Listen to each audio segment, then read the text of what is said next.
दोस्तों नमस्कार, मैं मुकेश कोठारी एक बार फिर आपके बीच में। दोस्तों आपका बहुत प्यार मिल रहा है कमेंट के माध्यम से और आपने बहुत अच्छे अच्छे कमेंट किए हैं और मुझे भी उससे सीखने का मौका मिलता है। दोस्तों हर कमेंट में जो अच्छे कमेंट करते हैं उनका विजेता का नाम हम वीडियो के बाद अनाउंस करते हैं और उसका पूरा कमेंट हम पढ़कर भी सुनाते हैं। दोस्तों आज हम थोड़ा सा चेंज करते हैं। आप जब भी कमेंट करें तो आप ये जरूर बोलें कि आप अगला वीडियो किस सब्जेक्ट पर चाहते हैं।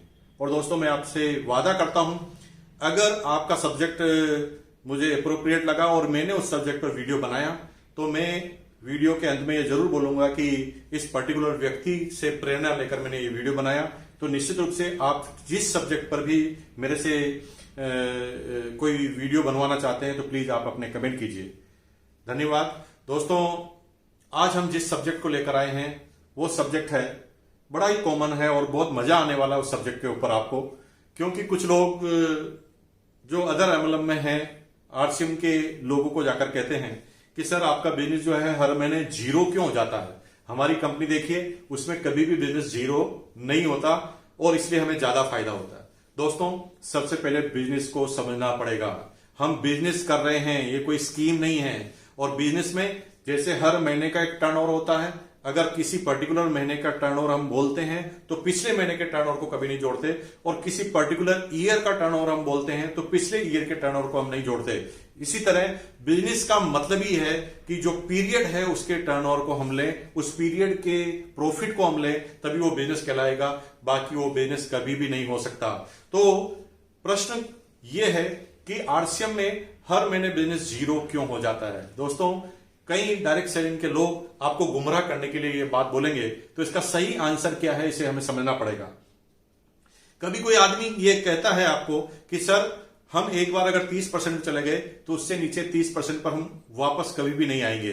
तो आपको ये समझना पड़ेगा कि अगर वो 30% पर रहता है और हमेशा 30% पर रहेगा तो उसके नीचे वाला अगर 27% पे है वो भी तो 27% पर रहेगा। इसका मतलब है आपको डिफरेंस 3% का ही मिला, क्योंकि आपका टर्नओवर बढ़ा हुआ है तो नीचे वाले का कम नहीं हो रहा, उसका भी बढ़ा हुआ है। अगर आपका 350 है, नीचे वाले का 270 है, अगर नीचे वाला एग्जांपल के लिए 28% पे है और आप 32% पे हैं, तो निश्चित रूप से जो टर्नओवर नीचे वाले का है वो नीचे ही रहेगा, ऊपर वाले का टर्नओवर उतना ही रहेगा। तो डिफरेंस हमेशा उतना ही मिलना है। एक एग्जाम्पल के थ्रू मैं आपको इसे समझाता हूं। दोस्तों जैसे एग्जाम्पल, आपकी यहां पर 3 लेग है और 3 लेग में मिलाकर यहां पर टोटल बिजनेस है 1 लाख, 1 लाख और 1,50,000। यहां पर आप 32% पर पहुंच गए। अगर आप यहां पर 32% पर पहुंच गए और 32% आपका हमेशा ही रहने वाला है जैसे कुछ लोग कह रहे हैं, तो ये नीचे वाले लोग हैं उनका भी उतना ही रहने वाला है जितना उन्होंने एक बार कर दिया।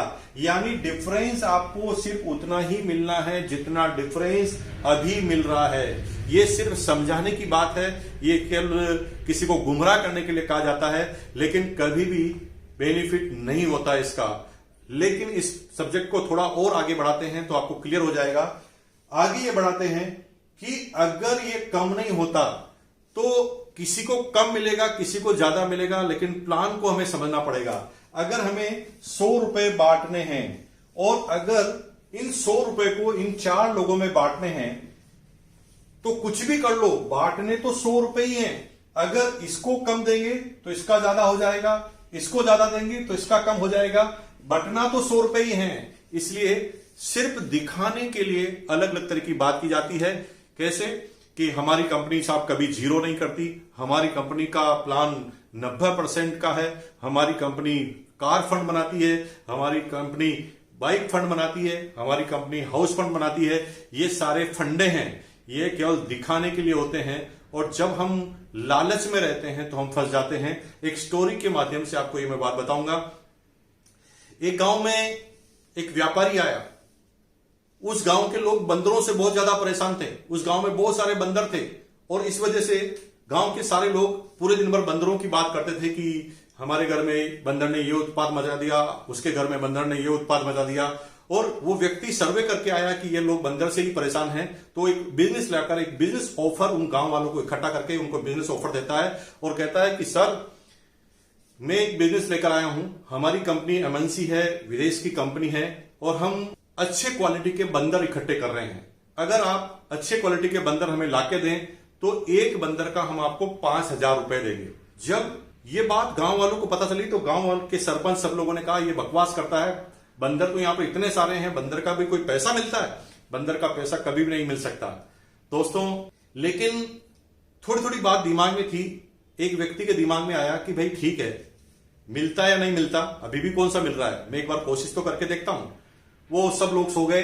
रात के अंधेरे में एक बोरा लेकर गया और पेड़ पर बैठ गया। जो ही बंदर आया उसने बोरे में बंदर को डाल दिया और वो बंदर को बंद कर कर थैले में बांध कर उस व्यापारी ने जो एड्रेस बताया उसके पास गया और कहा कि सर ये लो बंदर, दीजिए 5,000 रुपए। तो व्यापारी ने तुरंत उस बंदर को लिया, चेक किया और 2,000 के 2 नोट और 500 के 2 कड़क कड़क नोट 5,000 उसे दे दिए। अब 5,000 उसे दे दिए तो वो देखकर आश्चर्य हो गया, क्योंकि वो सोचता था ऐसा हो ही नहीं सकता, लेकिन उसे 5,000 रुपए मिल गए। और जब उसे 5,000 रुपए मिल गए तो उसने ये बात गांव वालों को नहीं बताई। क्यों नहीं बताई? उसे कहा कि ये सीक्रेट है कमाई करने का, अगर सबको पता चल जाएगा तो मुझे कभी पता नहीं चलेगा। तो वो अपने साले के पास गया और उसे कहा कि साला जी मैं आपको एक बात बताता हूं, लेकिन आप किसी से कहना नहीं, आप भी अमीर होने वाले हैं। साले साहब ने बोला ऐसा क्या होने वाला है? तो उसने कहा कि देखो देखो ऐसा ऐसा ऑफर आया था, लोग बात सोच रहे थे कि ऐसा बंदर का पैसा नहीं मिलता, लेकिन जब मैंने एक बंदर पकड़ा और दिया तो मुझे 5,000 मिल गए। तो साले साहब ने भी बंदर पकड़ना चालू कर दिया। साले साहब ने भी एक बंदर पकड़ा, उनको भी 5,000 मिल गए। तो उन्होंने अपने साले को बोल दिया कि आप किसी को बताना मत और 5,000 आपको ऐसे बंदर के मिलेंगे। देखते ही देखते सब लोगों ने अपने अपने साले से बात की और गांव के सारे साले लोग इकट्ठे हो गए और बंदर को इकट्ठा करना चालू कर दिया। और कुछ ही समय में उस गांव के सारे बंदर खत्म हो गए। जब सारे गांव के बंदर खत्म हो गए तो लोग बाग जिधर देखो उधर बंदर को ढूंढते। पहले बंदर से परेशान थे, अब बंदर को ही ढूंढने लगे। लेकिन जब कंपनी ने सोचा कि अब कोई बंदर लेकर नहीं आ रहा तो उन्होंने एक छोटी सी स्कीम निकाली। उन्होंने कहा कि सर हम जानते हैं आपकी समस्या बहुत बड़ी है, बंदर अब नहीं है, लेकिन हम जानते हैं कि बंदर पकड़ना मुश्किल हो गया, इसलिए अब हमारी कंपनी ने रेट कर दी है बंदर की 10,000 रुपए, यानी आप दूसरे गांव में जाकर भी बंदर पकड़ सकते हैं। आपको जो ट्रैवलिंग एक्सपेंसेज है वो सारे खर्चे मीट आउट हो जाएंगे, क्योंकि रेट 10,000 हो गई। अब क्या हुआ, गांव के सारे लोग ने दूसरे आसपास के गांव के बंदरों को भी पकड़ना चालू कर दिया और देखते ही देखते बंदर जो है दूसरे गांवों को भी खत्म हो गए। जब रेट 10,000 हो गई, गांव में बंदर खत्म हो गए, तो उस कंपनी ने तीसरा ऑफर दिया कि आप अदर स्टेट में भी जाकर पकड़ सकते हैं, क्योंकि अब हमारी कंपनी ने रेट जो है 15,000 रुपए कर दिए बंदर की। इस तरह देखते ही देखते दूसरे स्टेटों से भी बंदर आने लगे और पूरे एरिया के सारे बंदर खत्म। जब पूरे एरिया के सारे बंदर खत्म हो गए दोस्तों, तो कंपनी ने एक बोर्ड लगाया और बोर्ड लगाकर लिखा कि हमारी कंपनी अब जितने भी बंदर है उसको एक्सपोर्ट करने का काम कर रही है, इसलिए कंपनी जो है अब 1 महीने के लिए बंद रहेगी।